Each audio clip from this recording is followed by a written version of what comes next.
À côté des bibliothèques physiques, Internet aujourd'hui est une immense base de données qui peut permettre à chacun de réussir dans ses études ou dans ses activités professionnelles. Mais pour cela, il faut l'utiliser de manière intelligente afin de gagner en temps et en efficacité. Je vais dans cette vidéo vous donner un outil qui va vous permettre d'utiliser le web à votre avantage, soit dans le cadre de vos études, soit dans le cadre de vos activités professionnelles. Cet outil dont certains d'entre vous connaissent sans doute déjà, c'est la veille numérique. Encore appelée veille digitale ou veille Internet, la veille numérique consiste à surveiller le web de manière organisée et structurée afin de se tenir informé des actualités liées à un métier, à une technologie, à un sujet, à un concurrent, de sa propre entreprise ou se tenir informé de soi-même. C'est l'une des compétences principales qui est le plus souvent demandée aux community managers qui veulent exercer dans des entreprises virtuelles. De manière générale, pour une veille numérique efficace, il faudrait au préalable fixer les objectifs de cette veille, c'est-à-dire commencez par identifier ce que vous souhaitez accomplir avec cette veille, le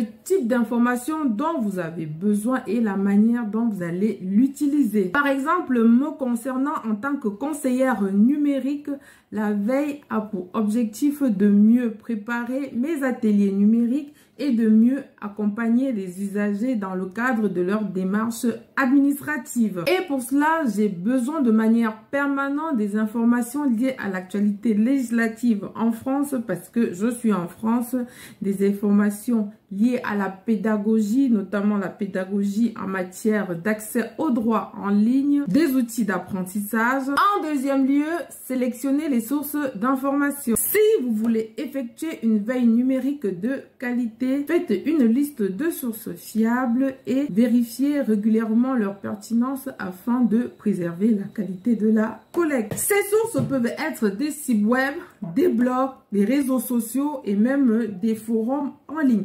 Mais si vous êtes une entreprise spécialisée ou si votre recherche est dans un domaine spécifique, il serait mieux de vous tourner vers des sources spécialisées ou des sources de niche. Dans le cadre de mes activités, les sources que j'utilise le plus souvent, ce sont les sites officiels de l'administration française et les sites relatifs à la médiation numérique. Dans le cadre d'une veille numérique, la sélection des sources est le plus souvent la partie la plus chronophage. Surtout, ne sélectionnez que des sources pertinentes afin d'éviter de vous noyer dans trop d'informations. Sachez-le, trop d'informations tue l'information. Une fois que vous avez trouvé vos sources d'informations, n'hésitez pas à faire automatiser le processus de collecte. Lors de la recherche d'informations sur Internet, il est rapidement évident que le volume de données à traiter est écrasant. Pour éviter cela, prenez l'habitude d'utiliser des outils d'automatisation de collecte d'informations comme des agrégateurs de contenu, des outils de notification ou d'alerte,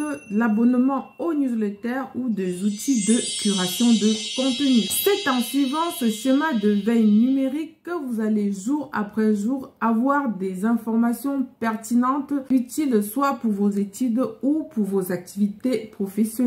Tout en espérant que cette vidéo vous aidera dans le cadre de vos études ou dans le cadre de vos activités professionnelles, je vous dis à bientôt. Surfez, mais évitez de vous noyer.